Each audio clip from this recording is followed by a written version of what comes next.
In today's video, we are going to show you how to delete a class in Edpuzzle quickly and safely. Let's begin. Now, the first thing that you need to do is log in using your teacher account and go to the left side panel of your dashboard where you can find My Classes. Click the classes you want to delete. Here, all I have to do is before you delete a specific class, you want to make sure to maybe kind of archive it yet. Because if you archive a class, that means it will be moved to the archive section wherein you can restore it later.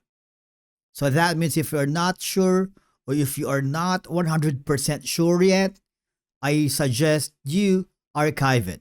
But if in this case you are really decided to delete it, all I have to do is just click the delete class and confirm deletion.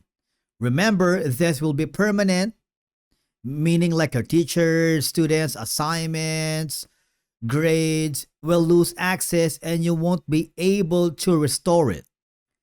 Again, if you are decided, just click the delete button. And basically that's it.